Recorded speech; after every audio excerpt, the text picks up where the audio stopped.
Excellent. Well, let's get started. Thank you to everyone who is here in person and joining us on the live stream. The 89th Texas legislative session was certainly a huge win for housing affordability. The 89th session saw a breakthrough in which we passed many reforms, and that was really getting at making the American dream more affordable and more attainable for the average Texan and for Texas families. We think about some of the victories such as Senate Bill 15, which gets at starter home on smaller lots. Senate Bill 840, which says let's introduce residential building in commercially zoned areas. But none of that would have been possible if not for a huge housing coalition that came together. Folks immediately to my left, TAB, AEI, folks who are watching us in the live stream who are a huge part of that coalition. But I want to give a special thank you to Nicole Nosek, who was the head and tip of the spear for that coalition. I know she's in Amarillo today, but she is with us in spirit. She called me 2 minutes ago wishing us luck for this event. In addition to that, TPPF released a paper this morning called Come and Build It. So Come and Build It touches on housing reform victories that we passed during this past legislative session. It also looks at what's coming down the pipeline. So what's coming up in the 90th session, and that's something we're going to touch on here during this panel discussion, because really what we're getting at is how do we make housing more affordable for young families. So before we get started, I do want to take a minute or two to introduce our panel. Over at the left is Glenn Hammer. So Glenn Hammer is the president and CEO of the Texas Association of Business. During the 87th and 88th Texas legislative sessions, he led the TAB team to achieve numerous policy wins, including a new economic incentives, community college finance reform, the establishment of business courts, regulatory consistency, and historic property tax relief. Under his leadership, TAB launched an international relations division focused on furthering the Texas-Mexico relationship, as well as a litigation arm, the Texas Freedom Litigation Center. Glenn came to TAB after 14 years as CEO of the Arizona Chamber of Commerce and Industry. He is a highly regarded international issues expert and has joined governors, mayors, and the U.S. Chamber on trade missions to China, Taiwan, Mexico, Canada, Israel, and the United Kingdom. He's proud to serve on the board of Texas Basis as Secretary for the American Society of Mexico and as a treasurer for the National Immigration Forum. Glenn is a graduate of Cornell University and Arizona State University's College of Law. He is married with 3 daughters. His wife, Tally, is quadringual, and their daughters are bilingual in English and Hebrew.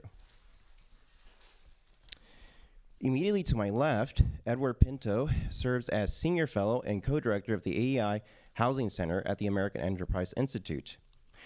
At AEI, a focus of his work continues to be the role of federal housing policy in the 2008 mortgage and financial crisis, and how federal housing policy continues to create unwelcome distortions in the housing markets. More recently, his research has focused on using light touch density to increase the supply of naturally affordable and inclusionary housing. In addition, he oversees the monthly publication of the AEI Housing Market Indicators, which has replaced AEI's monthly Housing Risk Watch and AEI's FHA Watch. Before joining AEI, Mr. Pinto was an executive vice president and chief credit officer for Fannie Mae until the late 1980s. Today, he is frequently interviewed on radio, television, and often testifies before Congress. His writings have been published in trade publications and the popular press, including The American Banker, The Hill, Real Clear Politics, and The Wall Street Journal. Mr. Pinto has a JD from Indiana University Maurer School of Law and a BA from the University of Illinois at Urbana-Champaign. And with that, why don't we get started? So gentlemen, both of you have written and spoken extensively about Texas leading the charge on housing reform. What makes Texas different, and what can be accomplished to make homes more attainable for working families? Glenn, why don't we start with you? Jose, thank you, and real honor to be on this panel. I also, in addition to TPPF, really admire the work of AEI, and the research and the policy papers that come out have been very helpful in moving the meter. And Jose, I also want to express my gratitude and admiration for Nicole Nosek. I mean, she really put together a coalition that probably was the most effective, ideologically diverse coalition in the last regular legislative session. In terms of the importance of housing, if you asked, I've been running chambers now, state chambers for 19 years, and we're set up a lot like the U.S. Chamber, just on the state level, although Texas is really a country. I think we all know that.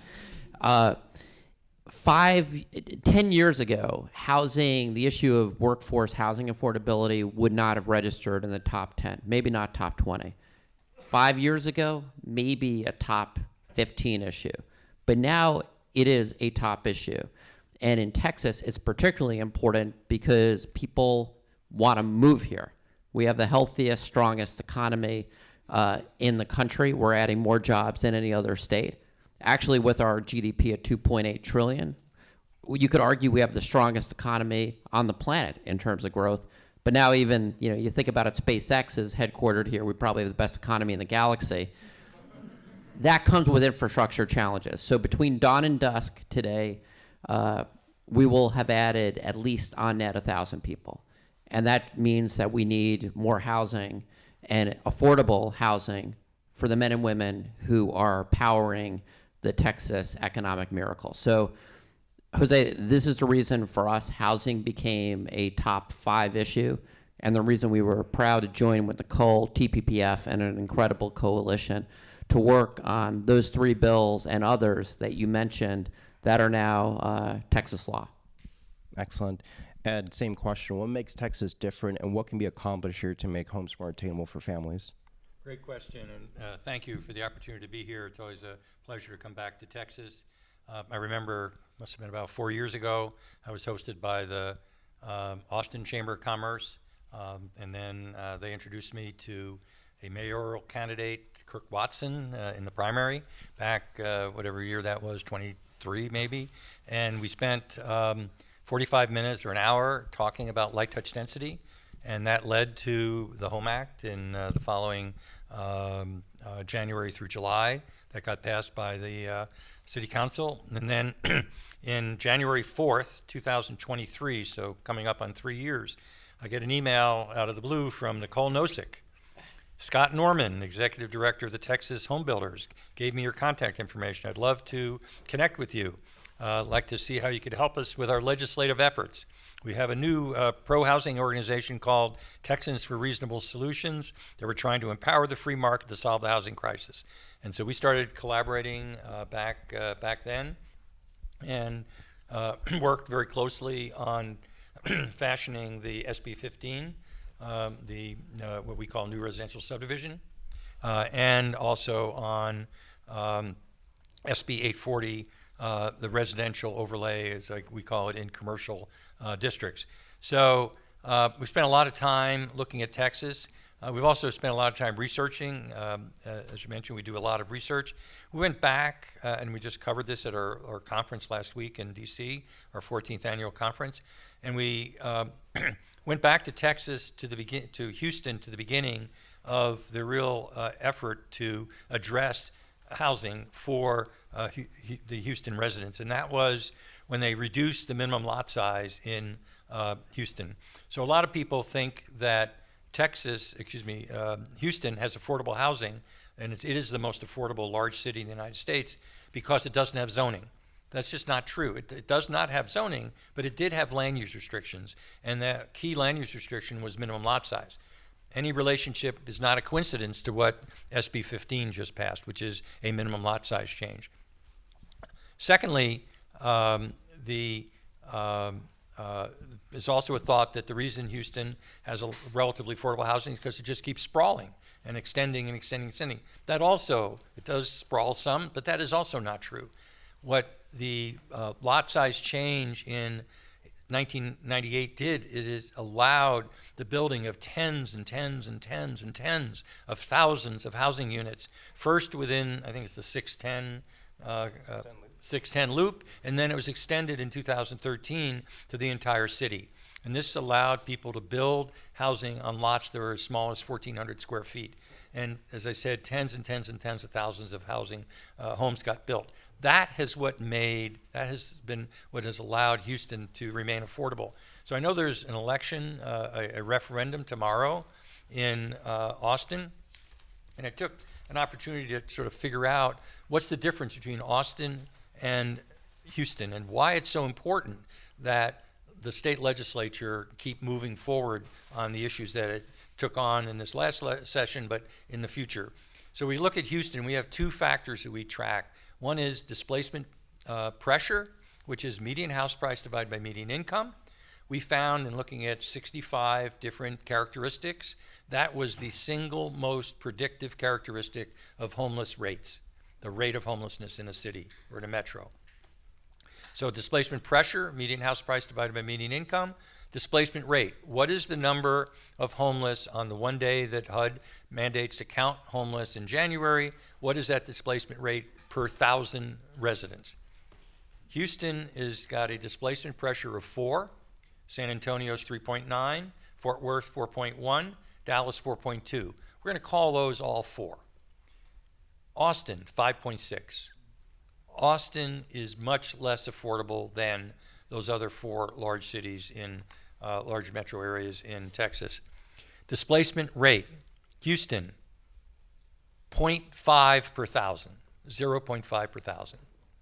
San Antonio 1.6, Fort Worth 1, Dallas 1 per 1,000, Austin 2.2. So Austin has a homeless rate that's 4.4 times the rate in Houston, which is why you see a lot more homeless in Austin than you will in Houston. But Austin is on its way to a potential solution, but the market rate solutions take a long time. Remember when Houston passed their law for the first time, their ordinance changed, 1998. It's been decades and decades that this process has been going on. Austin just started with the home bill back a couple, 3 years ago. So what has happened just in the last year? Rents are down 3.3% in Austin in the last year. Home prices are down from the peak in 2022, 15%. So that's going to improve affordability. We don't want house prices to crash, but they got over their skis in terms of incomes. They need to come down some. What's happened in Houston over the same time period since the peak? Houston's up 1%. So Houston hasn't had any change in home prices basically since 2022. Austin's down 15%. What happened on rents? As I said, Austin is down 3.3%. Houston's basically flat. So again, Houston's been doing the right thing all along, so it has a much more stable and level market, whereas Austin's been going up and down and needs to have more development. The last thing I'd mention is what's happened to the rents in Austin since right before the pandemic. Everything went kablooey during the pandemic. Money was free. The Fed just did all kinds of crazy things, and then they had to double interest rates and all of that. And so a lot of things happened during the pandemic that made things very expensive. So what's happened to rents? Well, in the United States, they're up 37% since September 2019. In Houston, they're up 24%, still a lot lower than the country. In San Antonio, 20%, Dallas, 28%. But in Austin, they're up 16%. So again, if you have high rents and they go up 16%, that still doesn't feel good. But Austin is getting back in sync. So the answer to the question is the state of Texas and the city of Austin and the other cities in Texas need to continue doing what Houston started and what the legislature picked up with SB 15 and SB 840 and just double down and redouble down on that and do not raise taxes to address homelessness. They didn't do that in Houston for good reason. It doesn't work, and it won't work here in Austin. Excellent. Thanks so much, Ed. Glenn, let's go over to you. So you represent thousands upon thousands of employers across the state of Texas, many of who've seen firsthand how the cost of housing has affected the ability to recruit and retain workers here in the state. Talk to us a little bit about the housing shortages we're seeing in the major metros such as Dallas, Austin, and Houston, and how that affects our competitiveness as a state. Yeah, I'll first say, and I appreciate all of Ed's points, and thank you so much for helping us here in Texas pass great legislation. The issue when it comes to workforce housing affordability is not a Texas issue. This is national. In fact, it impacted the presidential race in the last few months. There were even some interesting Wall Street Journal stories that it became a priority issue in swing states like Wisconsin. I think what makes Texas special is the ability to bring together a diverse coalition, work with lawmakers on both sides, and actually get something done on a bipartisan, stable basis. Because one of the things that I think is important for people to understand, while we do have the best economy in the country. I would also argue we have the strongest legislature, in the sense that most of the major bills that we've worked on that move the meter for job creators, and I'm going to say housing is certainly in that basket, enjoyed real bipartisan support. So Jose, for us, we have a coalition called Tech Means Business, and these are a lot of the larger hyperscalers and major tech companies in the state of Texas, but it also has a lot of the fastest growing community chambers and economic development corporations. And again, we're just an organization that is reflective of what the job creators across the state of Texas are demanding. And in region after region in Texas, even in great regions that are way ahead of the curve in terms of land use, such as Houston, we had heard that the housing affordability issue was something of great concern. So, I think, and this is where I love Ed's perspective, other states have certainly been tackling this issue. California was looking at legislation, Arizona, a number of other states. It feels to me like we did a very good job comparatively in making progress, although I know that there's certainly more that we're going to work on in the next legislative session. Excellent. So Ed, you wrote an op-ed for TPPF recently in which you've highlighted two new housing reforms, and that you've spoken about it, smaller lot sizes and commercial to residential, specifically how that would provide opportunities for the DFW area, so Dallas-Fort Worth.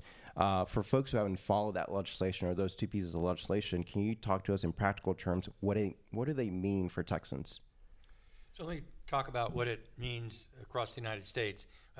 I'm an attorney by training, and so I like to keep things relatively simple, and I like data. I love data. And so we did a thought experiment where we looked at the 12 million homes that got built in the United States, single family, attached and detached, from 2000 to 2024. And what we found is about 90% of them were single family detached, about 10% are single family attached or townhomes. And then we looked at, well, how much are they worth today? What did they sell for originally? What are they worth today? We can calculate all that. How many homes per per acre? How many, what's their gross living area, et cetera? Are they attached or detached? And what we found is, of those 12 million homes, the average of single family detached was 5.5 per acre across the country. And we found that the average for attached was about 22 per acre, but only 10% were attached. And then we said, well, what if you went from 5.5 homes per acre to, I think, around 8? And what if you took 20% of the land that the 11 million single family detached are on and did attached instead at 22 per acre? Instead of getting 12 million homes over that 25-year period, you would have had 21 million homes, 9 million more homes on the exact same amount of land, and those homes would have sold for a lot less because they would cost less to build because there's less land, less gross living area. So this is certainly a solvable problem. And again, that's what Houston has been doing for the last 25 to 30 years. And that's what Texas is trying to do with SB 15 and SB 840. SB 840 attacks it in a little different way by saying, instead of smaller lots, we're going to just allow residential. Let the property owner decide, oh, this is a perfect place for residential. It's got lots of amenities. There's commercial, there are jobs, there are restaurants, or whatever it is. This would be a good place for residential. Right now, that's a top-down decision made by city planners and city officials. Why should they be making those decisions? Why wouldn't you let the free market make those decisions? So we have examples of this. We've done over 30 case studies, but we have a case study in Anaheim, California, of all places, one of the most restrictive states in the country, if not the most restrictive. Maybe Hawaii is worse. And back in 1998, there must have been something in the water in 1998, because they passed a residential and commercial overlay in Anaheim. It's the area, very well-known area between Anaheim Stadium and Disneyland. It was about a no man's land between these two big areas. And it had been light industrial, a lot of warehouses, one-story warehouses. Nothing much had been built there for, at that point, 30 or 40 years. And they basically said, look, you can build residential there. No income limits, no rent limits, no price limits, just free market. You can build if you want to. You don't have to if you want to. We actually were there about 8 months ago driving through. Thousands and thousands and thousands of apartments and townhomes got built there. In, of all places, Anaheim. That's what can happen in Texas with Senate Bill 840. And it's happening around the country in certain places. Ironically, it's happening in parts of Denver, but not enough of Denver. We've done a study on that. And so what's next for Texas is they have to take SB 15, which there were compromises. They had to agree to a 3,000 square foot lot limit instead of the 1,400, I believe it was, that almost passed. It passed the Senate, but not the House. They need to consider getting the 1,400 square feet approved. It only applies to a relatively small number out of the 150 or whatever the number of counties in Texas. It only applies to 17 or 18 counties, the largest ones. But even in those counties, it only applies to the city limits of the largest cities, 150,000 or more. That needs to be expanded, certainly within those counties, because there's lots of construction going on in the rest of the county, in smaller cities and the unincorporated parts of the county. That needs to be addressed. I'm already hearing from Nicole that under SB 840, there are already developments underway that were being held up for years that they now can move forward because of SB 840. So I think you're going to see some quick things in SB 840 because it was a broader range of things in terms of ease of doing it. And it's going to you're going to start seeing some things in SB 15, but it's going to take the expansion of SB 15. Relative to Texas, Texas is in the lead right now. Montana is called the Montana Miracle. There's been New Hampshire's done some good things. California keeps trying, but again, there's a saying in California: bananas build absolutely nothing near anyone, and that's the replacement for NIMBY.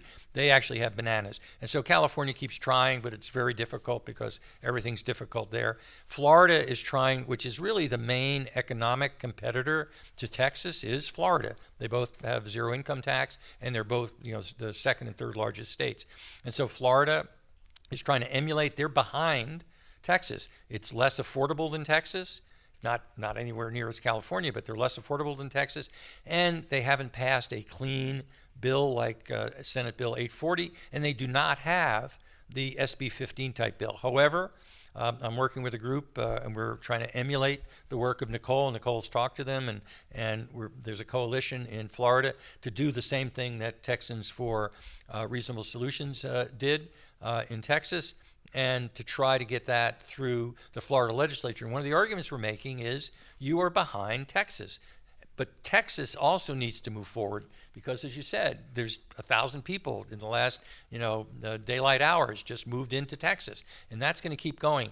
Let me mention one other thing. We've actually started looking at and cataloging all of these announcements around the country of new factories. We'll call it broadly new factories. The president talks about reshoring, remanufacturing, trade, that. And there has been little to no thought given to where those workers are going to live.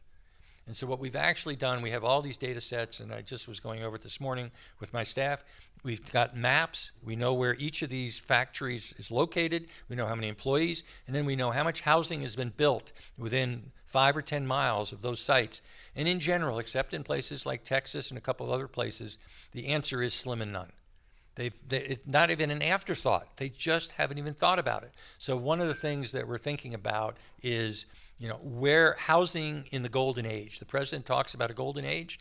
Well, unless you have housing, it's going to be a very tarnished golden age. Thank you, Ed. So Glenn, Texas has been a national model on, growth, jobs, and opportunity. Under that vein, how do we ensure that our housing policies in Texas keep up with that growth and make sure that we don't price out the average Texan from success? Well, we have to keep building on what we passed. So, if we're 3,000 to 1,400, I don't need Grok 3 to do the math. I mean, that seems to me that would open up a lot of more housing opportunities. There's still things that we need to do in terms of some of the efforts that didn't pass, such as the extension of making it easier for houses of worship, for example, to build housing. That was, in our opinion, a very important bill. Auxiliary units to help keep families together, we think would also be a positive change. But, Jose, if I could just zoom out for a second, because I think it's important. The American dream is at stake here. The compact, and I'm going to use Bill Clinton.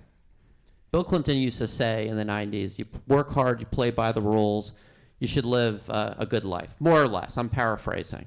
And that seems to be fair. You work hard, you work honorably, you should be able to live the American dream. The American dream is really what's at stake here. And you feel it in the country. The country, you want to get back to a point where Americans feel that if they work hard, they could live in a nice place, in a safe community, and raise a family. And I think when you have housing that's not affordable and you're working, it causes a whole bunch of other issues that maybe people don't think about, like including family formation. There's a beautiful baby in this room, or I think the baby is still in the room. I'm not positive. She's so cute. I'm a girl dad, so I see a baby girl and my heart melts. But you think about young families. If housing is more affordable for people to get an ownership stake in their community, it's going to make it easier for all these other things that have great benefits. So, to me, this is incredibly noble work, because without housing, we could talk about all these jobs and all these other great things, but without housing that young people can afford and build a life, we're not going to be able to maintain the dream that we've all had that opportunity to. So I just think we have to keep on pushing, and by the way, Florida will never catch up to us. Even our grapefruits, by the way, are a lot tastier. Wait. Oh, hold on. Let's not get too personal. They may not be as pretty, but they're better looking. They're better tasting. I'm sorry. I love Florida too, by the way. I live in Florida, so I'm really good. Well, I'm a former New Yorker. I'm a Jewish guy from New York, and I made a decision. I went against the trend. Texas is better. Here we go. Ed, back to you. So based on your AEI research, when you look at land use reforms here in Texas, which ones do you see, whether it's minimum lot size or ADUs, which ones do you see as having the biggest potential to lower costs here in the state of Texas? Great question. So building on what Glenn just said, and I see a lot of young people in the audience. So let's be clear, because the media doesn't get this straight. They like to start with home prices are too high, therefore they're unaffordable. They miss the part that said the Fed drove up home prices tremendously during the pandemic. How did they do that? Well, they kept interest rates way, way below. Money was free. Mortgages, you could get a mortgage for under 3% in 2021, under 3%. Under 3%. When I got my first home, 9%. Under 3%. Inflation was 2%, so money was free. And we kept writing about this and sending them information to the Fed, the Federal Reserve, telling them house prices are soaring. We started that in August of 2020. The pandemic starts in March. By August, we knew we were in a problem. And we kept saying every month we'd have a briefing, and we say, we have a problem. Houston, we have a problem. Houston, we have a problem. And the Fed was blind to it. And the Fed said, we're going to keep interest rates low to make housing affordable. Well, that's so backwards. When you have interest rates are low, and supply of housing is short, which they were, and we're saying the month's inventory, normal, a liquid market is 6 months. It was 4 months, then 3 months. It got down to 2 months. When you're down to 2 months, house prices are going up 16% year over year. And the Fed is oblivious to this. It's transitory. Well, the problem with inflation is it inflates the base. Now, you may get inflation back down to, right now it's 3%, but the base is still there. Now, it's correcting in places like Austin and Florida, but in much of the country, it's still, inflated. And the Fed ignored all that. So we have to start with, where is the problem? Where did it start? But the issue becomes what we call, you have NIMBY, not my backyard.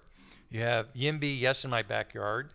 You have CHIMBY, church in my backyard, and we did some research for Texans for Reasonable Solutions about quantifying that, and that would be great to pass. But what we really need is FIMBY, family in my backyard. Why? Well, again, there's many misconceptions about where people live. So let's start with people that are making below $40,000 a year in wage. They are living, by and large, in single-family houses. They're not living in apartments. Why? Apartments on a per-bedroom basis are incredibly expensive. Most apartment buildings have a mix of efficiencies, one bedroom, and some twos. Very few threes. So on a per-bedroom basis, they're very expensive. Why are they particularly expensive? Because many of the apartments that get built are in larger buildings that have elevators, that are near transit, that are on very expensive land. So you're taking the most expensive structure type, a high-rise building, putting the smallest number of bedrooms in it with small space, and calling that, quote, affordable housing. It isn't. It is very expensive housing. What we really need is more single-family homes, either as rentals or as owner-occupants. And a single-family home can be either. There's no stamp on a single-family home that says this is an owner-occupant home, this is a rental home. When you build an apartment, it's a rental apartment. When you build a single-family home, it can be either one. It can change 5 times over 10 years or stay the same. And so we need more family homes. So the single-family attached and detached home, what's the average number of bedrooms in single-family detached? 3.4. What's the average number of bedrooms in single-family attached? 2.8. So the vast majority of the units in single-family attached and detached are family size, which is defined as 2 or more bedrooms. And the vast majority of those are 3 or more bedrooms. When you go to the apartments, the numbers flip. There just aren't very many 3-bedroom apartments. They're expensive to build, and they don't compete well with single-family houses. And if you have that child that was here, maybe still here, do you want to be in a 1-bedroom apartment or even a 2-bedroom apartment, or do you want perhaps a townhouse with a backyard and some space behind the garage on the first floor, and you have 2 living floors above that? Would you rather have that or live in an apartment that's even with 2 bedrooms might have 1,200 square feet? And so the family-sized buildings require that you have single-family attached and detached. Well, that's what SB 15 does. It really unleashes the potential to build single-family homes. And if you start building them on smaller lots and the townhomes, we say the three most important things in real estate are known as location, location, location. That's the old saw from the real estate agent. I've created a new one. The 3 most important things in housing affordability: smaller lot, smaller lot, smaller lot. A smaller lot costs less because it's less land. A smaller lot has a smaller home, but as I just demonstrated, they're virtually all family-sized.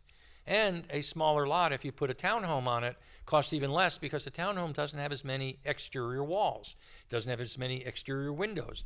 They're up against each other, which is why they're called townhomes or single-family attached. And they tend to have even a simpler footprint, which also costs less. So you get a cost savings at every turn: smaller lot, smaller lot, smaller lot. Texas needs to continue any policy that promotes building family-sized housing on smaller lots. And just as a quick follow-up, because it fits in very well what you're talking about, you did an op-ed recently with the Institute for Family Studies touching on the lack of affordable housing for young families. What gives you the most optimism when it comes to where Texas is headed on the housing space? What gives me the most optimism is that Texas is the first state. There may be another state. Somebody was mentioning another state. I haven't had a chance to go check yet, but it's a much smaller state, whatever it is. Texas is the first large state to really break the mold in terms of minimum lot size as a statewide level. Even though it was limited to counties over 300,000, even cities of over 150,000, even though it was limited to 3,000 square feet, no other large state has taken that step, full stop. And that is what's important. That's what we're telling people ironically, Texas to some extent copied Arizona. Arizona's governor vetoed a bill twice. Once was a small lot bill, minimum lot size bill, and then they gave up on that in this last session. They did one that had to do with aesthetics. You couldn't have all these aesthetic requirements because that's another way they drive up costs. And the governor vetoes that bill. So it gets bipartisan support in both houses in Arizona, and the governor vetoes in both times. But we're trying to get it. We have trying to get it in Florida, Virginia, Arizona, states all around the country. We've started with Nicole's help. We have a group called, it's a working group called Americans for Reasonable Solutions, which is very similar to Texans for Reasonable Solutions. And what we've done is we've pulled together 39 national organizations.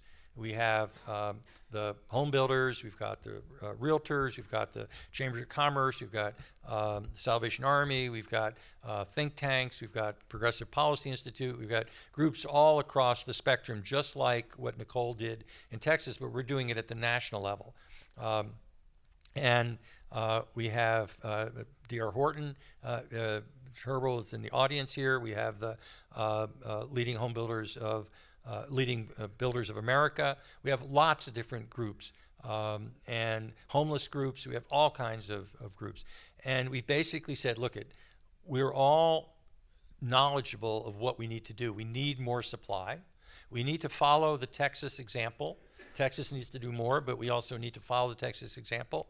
The best way to do that is to have an educated group of these national organizations as a working group, and then we're going to go try to identify state by state a coalition like the one that Nicole put together here, and like the one that I was on the phone with this morning in Florida, and there's one in Virginia. As I said, Minnesota, they're all over the country. And say to those leaders in those states, okay, here's a group of 39 organizations. We're not handing them over to you as a monolithic group. We've warmed them up. This is the way I described it. You have to take them and get them hot on your issues, one by one, because just because we give you 39 contacts doesn't mean that they're all going to say yes instantly. You have to go contact them and explain what you want to do and convince them that you're doing something worthwhile. But it should be a lot easier to start with those 39 groups and the contacts than if you had to do it yourself from a standing start, which is what Nicole had to do. Gentlemen, let's go into a final question. So audience, start prepping those questions because we'll go into audience Q&A after they finish answering those questions. So if you had one final takeaway to our audience about what Texas can do to continue to lead and stay ahead of the curve, what would that be? Glenn, let's start with you. Smaller lot sizes. Smaller lots, smaller lots, smaller lots. You guys want to flesh that out a little bit more? Well, I mean, Ed, the math is the math. And I think that should just be, and I think you could put a lot of things under that. I think that when I talk about the family formation part, I do think that that's really important. You talk about ADU reform and granny flats, all these things come together. Like if you have more affordable housing for young people, you make it easier to keep families together. Childcare is another issue that pops up. So if we make it easier, and I'll put the one within religious institutions also helps, spiritually and with families. I do think all these policies weave together. And I'm going to just also say free markets. The fact that Texas is a free market state. And I do have a lot of, I'm very happy that we have a mayor here in Austin that I really believe is working this issue very well. And let's just put it this way. We're very lucky we have mayors like Mayor Watson as opposed to a communist lunatic that's going to be the mayor of New York City elected tomorrow and wants to do rent control. So I like the Texas direction, but the smaller lot sizes, Ed's convinced me that's got to be our North Star. So one of the things we've done, and we've shared this with Nicole and her group, we're doing the same thing in Florida and around the country. Given our data, we can actually create a menu of, okay, what did the legislature pass? Well, it's these 18 cities in these, I forget how many, 20 counties, whatever, and it's 3,000 square feet, and we have all those parameters.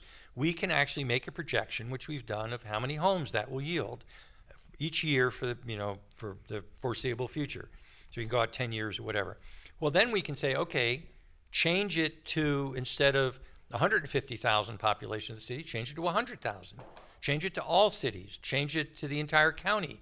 Change it to counties that are below 250,000, below 200,000. We can turn the dials on all of those and come up with the most bang for the buck. So now you're not just opinioning. Well, what about 2,200 square feet on a lot size? No, we can tell you exactly what the yield is going to be if you go from 3,000 square feet to 2,200 square feet to 1,400 square feet. We can tell you what happens if you go from this population to that population, city, county, whatever. And so that then says focus on the things that get you the biggest bang for the buck, which is always going to be related to smaller lot, smaller lot, smaller lot. But where do you get the biggest bang?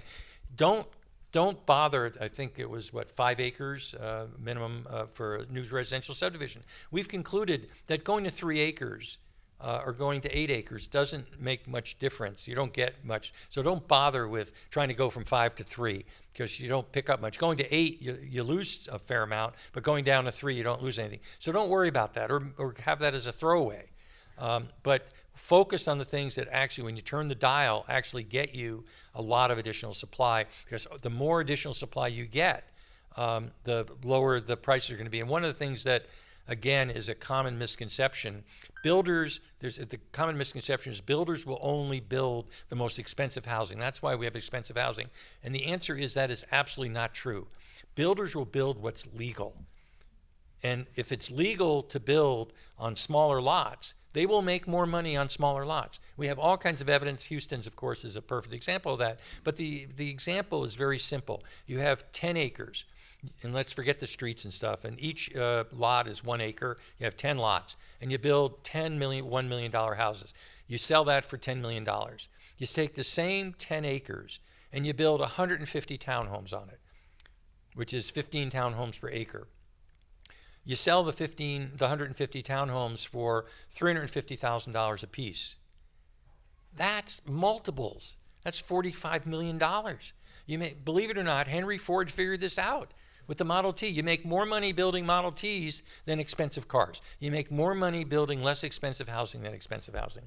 I'm excited, even though I was told there would be no math, that this really all boils down to math. Yeah. And I almost have been thinking through it, that if we were talking about tax rates, here at TPPF, if we were saying, would the United States be more competitive with just something this simple? This is why I'm really excited about this, Ed, because this makes it easier to boil it down. Think about where we were corporate tax rate before the 2017 Tax Cut and Jobs Act.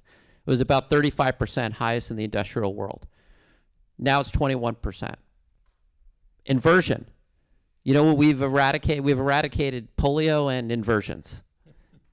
Because of that simple change, 35 to 21, it's math. So the smaller lot size, to me, seems to be, if an expert is saying that that's what moves the meter the most, then we can look at all these different variations. You know, we have 254 counties. It took me 2 or 3 interviews to get this job. I knew it was a lot. I was coming from Arizona. I knew it was more than 15. But we can pull all of those levers, and as we do, we're making housing more affordable for the working Texans that are powering the greatest economy in the country. Excellent. Well, thank you, gentlemen. We're going to turn it over to audience Q&A. Raise your hand if you have a question, and make sure that question ends with an inflection point. We'll have folks on either side with a microphone that will be coming to you.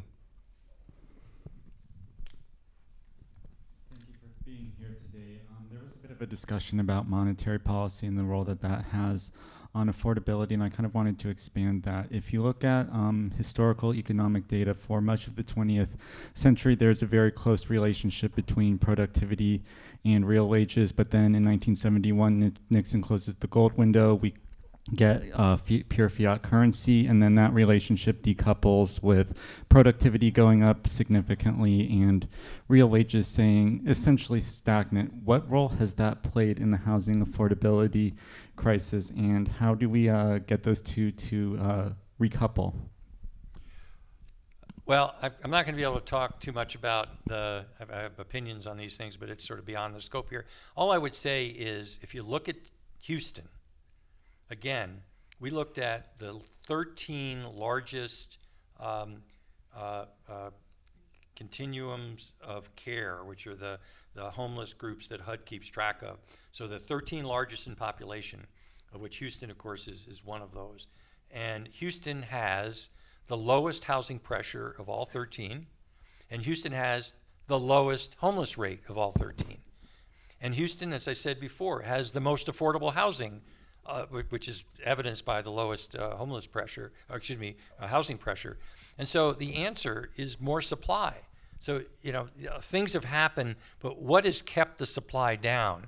So are interest rates going up and down? I mean, I've bought houses when 9%, I bought houses when interest rates were 14%, I bought, all over. So today, interest rates at 6.5%, while they sound very high, historically, they're not. The key is you have to get out of the way and allow the housing to be built. And the problem is we have 33,000 local zoning jurisdictions in the United States. We have one federal government. The federal government only knows how to, besides spend money, as evidenced by the deficit of $39 trillion, the government knows how to do one thing, and that's create housing demand. It's not very good at creating housing supply. I won't get into all the reasons of that, but it's very good at creating demand. Look what the Fed did. It created massive demand for housing, which drove prices sky high. Fannie, Freddie, FHA, they're all great at creating demand. The federal government's very poor at creating supply. What are the 33,000 local jurisdictions, by and large, with the exception of some like Houston and now Austin and some others, very good at? Choking off supply. That's what they do. That's their business, is to stop supply.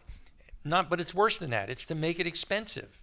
It's not only to stop supply, they want to make it as expensive as possible. And that's the problem. If we would get out of the way, we wouldn't have this problem, regardless of monetary and everything else. We just wouldn't have this problem. And Houston and there are other places, is the perfect example to demonstrate that. Hey everybody, thanks for being here. Two quick ones. So I talked to local folks who say the biggest thing holding them back from building smaller, more efficiently is impervious cover. So I'm just curious if there's anything kind of being discussed there. And then second, so now that big things are happening at the Capitol, thanks to a lot of the folks in this room, there's going to be a lot more attraction to folks who have a long history of fighting housing to want to be in the Capitol. And, Kathy Dovo just announced for this district that we are in right now, and nobody stopped more housing in Central Texas, arguably, than her. And so I'm just curious, like, what now that more NIMBYs are going to be attracted to the Capitol, how do we now face that and not let that just counter all the success and making it easier to build housing for a broader range of income earners? So can you put some English around impervious, whatever? Pardon me. So lot coverage right now, what you're allowed to build where the water can't just go onto dirt, basically. Okay. So again, the history in the United States wasn't driven. Those provisions were largely not driven by actual concern about impervious and things like that. They were driven by large lots. And that was driven by the federal government back in the 1920s.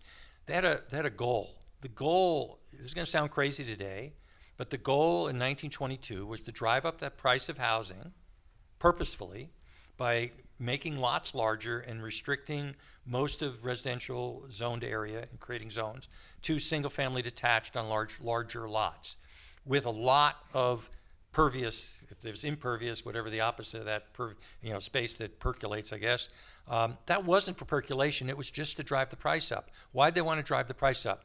To keep minorities and ethnic minorities out of those areas. That was the goal. They succeeded in driving the price up and keeping those individuals out. And so we're trying to roll back things that don't actually relate to that. You can have driveways that are, in Florida, we have a gravel driveway. We love our gravel driveway. We bought the house 40 years ago with a gravel driveway, but it's the water just goes through it. It's much better than cement. You can have provisions like that that still allow you to build, on the amount. As far as the NIMBYs getting attracted to the legislature, I think that, Texans for Reasonable Solutions and TPPF and all the other groups in that coalition, 59 groups, they have to stay vigilant and they have to keep honing the arguments together. I think the ultimate argument against NIMBYs, I used to think there were two. One was we don't want to become California. That was very persuasive in Austin in the home ordinance efforts. I listened to the entire hearings that went on for hours and hours, and that was one of the themes that came through loud and clear. The other theme that comes through is, where will our children and grandchildren live? I think that has become even more existential. The question we have to ask NIMBYs is, will you have any grandchildren at all? Because at the price of housing, what's happening, and again, Texas is more fortunate than most places, but what's happening, as you said, it's nationwide now. With the price of housing, people are making the choice not to have children, and they're making it because they can't afford a family home. And that's the travesty that we're facing. And that I put squarely on the NIMBYs. And the irony is, and this was in the article that I wrote for Institute for Family Studies, what I said was, or no, actually it's the article with Nicole. What we said was the baby boom generation, of which I am one, was only enabled by a boom in housing. After World War II, there were 365,000 homes built in 1945 in this country. In 1946, there were 1 million. In 1950, there were 2 million. And all throughout the 50s, there was 1.5 million, give or take, every year. That boom in housing led to the baby boom. That's what enabled it. We need another boom in housing. In fact, Charlie Kirk said just not too many weeks before he was assassinated that President Trump needs to have a Marshall Plan for housing, just like we had after World War II. We need a Marshall Plan. That's what I meant when I said we need housing for the golden age, because if we don't come up with it, a solution, that's going to be tarnishing the golden age. Agree 100% with everything that Ed said. And in terms of, there's going to be some people in the legislature that are going to resist these efforts. But I go to Poly Market now every day to look at different things. I'm going to ask the audience, how many people think that after the next regular session, we will have made additional progress in the state of Texas in terms of making housing more affordable? How many in this room think that we're going to be able to do that? How many think it's going to be worse after next legislative session? One, you're wrong. That's okay, though. That's okay. That's my prediction. So we're going to continue to make progress. The momentum is with us. The coalition will get stronger. The arguments will get honed. And I'm just grateful. I hope Ed will make progress in Florida and Texas. And hopefully the state that I came from, Arizona, will have the opportunity to sign those types of bills into law. Because in all seriousness, I really do think that we're fighting for the future of the United States of America. I think it's that important. So I want to see every state adopt the reforms that Ed has spoken about. Questions? It's been a pretty popular political talking point that corporate investment in single-family housing is one of the big factors in not being able to own your first home.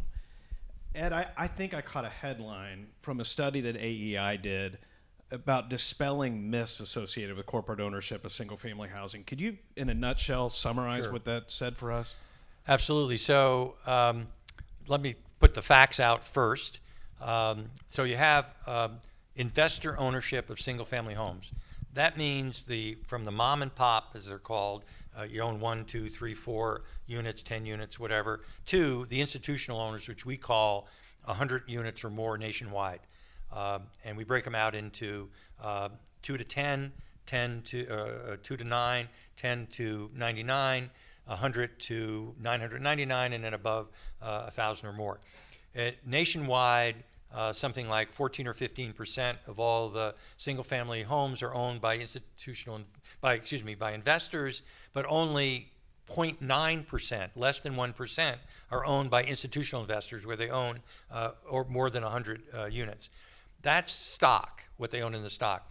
So what happens is, the first thing that happens is it's conflated with the number of investors. So if 13 or 14% of the homes are owned by investors, they just conflate that and say, oh, big investors own. Well, again, the vast majority of those are owned by small investors, which are known colloquially in the industry as mom and pop, and it has been for decades and decades.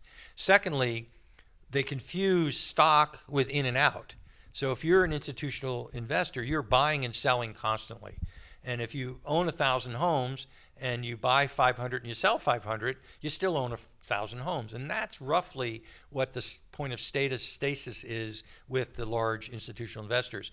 Their stock doesn't change much, but they're constantly buying and selling, and they're improving the homes. Some of them, they buy them for a year, they improve them, and then they sell them. And so they're actually making it more easier to to buy homes for generally. And lastly, in some cases, they're commissioning builders to build to rent, where they're new homes that are being built specifically to rent, and they're being bought by institutional investors. Again, anything you add to supply is going to help, but it's still part of that 0.9%.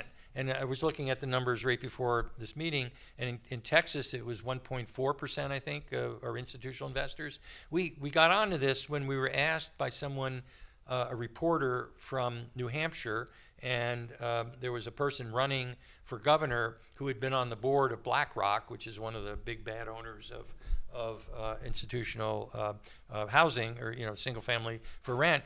And we looked back at the numbers. They had owned one house, one in New Hampshire. Yet this reporter is going to write a story about the impact that BlackRock, but fortunately they asked, have they had any impact? And the answer is none. And in the vast majority of the states, the answer is slim to none. And that's the facts of the matter. But again, there's a saying that the falsehoods make it halfway around the world before the truth gets out of bed. And that happens to be the case in this case. Questions? Going once. There we go.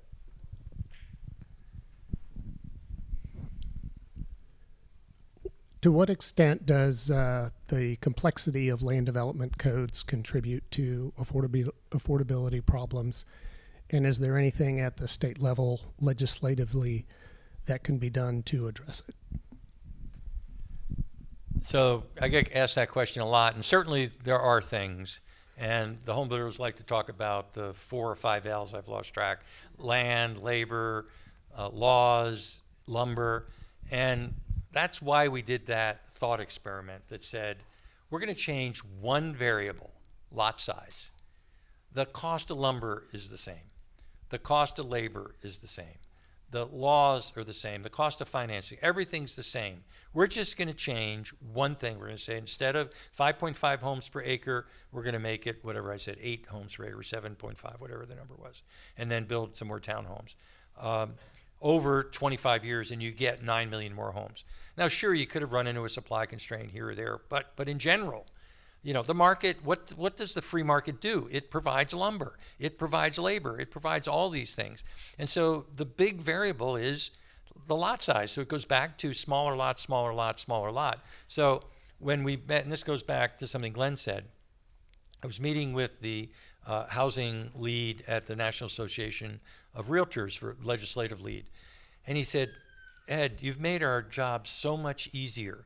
We used to have to worry about 25 different issues, like, you name it, shot clocks and single staircase and this and that, you name it. Now you've basically pointed us in the direction of one issue: smaller lot, smaller lot, smaller lot. It makes our lives so much easier because we can tell a consistent story and why that story is so important. Now, could some of these other things move the needle? Yes. But if you're going to get something that, we're running out of time. Glenn just said this. We are running out of time. My fear is that the Mandamis of the world and the AOCs of the world and the others of the world are going to make hay out of this and say, see, the free market isn't capable of addressing this problem, when in fact it's the cities and towns and the planners and state law and stuff that have their foot on the neck of the home builders and the other people that are developing that is stopping this construction. One of the beauties, and I'll just mention one last thing, is that we came out jointly with the U.S. Chamber of Commerce, the playbooks, as we call them, with the U.S. Chamber, 6,600 playbooks. They're all unique. They were not done with artificial intelligence. They were done with what I call human intelligence, using our data sets. Each one is different. And so each one has a plan for that unique community. And And so having all of that information is very useful for either at the state level, at the local level. We have it at the national level. And it's really important to get that information out to people, and we distribute it far and wide across the country. We're getting a tremendous amount of positive feedback from it. We're getting responses from legislators, business people, et cetera. But we have to, in effect, get out of the way and allow the free market to actually respond to this challenge, which we know they can do it because we've done all the research, but we have to do it quickly enough. And we have to keep the federal government from doing anything dumb, because they're very good at promoting demand, but they're very poor at promoting supply. And so we have to rely on the states, because it's a lot easier to work with 50 states than 33,000 local communities. Ed's point is so incredibly important that Texas has to lead the way here. And we're lucky. You mentioned the U.S. Chamber. We're very lucky. A great Texan, Ross Perot Jr., chairs the U.S. Chamber right out of Dallas-Fort Worth, where our poll, which I forgot to mention, something like 80% of DFW voters say affordable housing shortage is serious. So we have a great Texan chairing the U.S. Chamber, and in all seriousness, when you look at Mamdani, a big part of his rise is on quote-unquote affordability. His solutions are the worst possible solutions. Texas has to lead the way and showing by reducing lot sizes, we will increase affordability dramatically. We'll increase the supply, and that's the right way for the country to go. Just on this rent control, there's one area in economics. So the famous thing, Harry Truman said, "I wish I had a one-armed economist. I can't stand them saying on one hand this, on the other hand that. Can't they just give me an answer?" There is one question that I'm aware of where the answer is the same from every economist, no matter where they are. Rent control doesn't work. It's never worked. It can't work. Full stop. There is not one economist of note of any type or stripe that has said that rent control works. Yet that's the basis of, in fact, we had a conversation at the conference last week, and we were talking about the renewal in Philadelphia. I won't get into all the things, but we talked about how the number of supermarkets went up dramatically in Philadelphia when they had this renewal that occurred with housing. Whole nother story. And then I made the quip. I said, how many were owned by the city of Philadelphia? Because none of them were owned by the city of Philadelphia.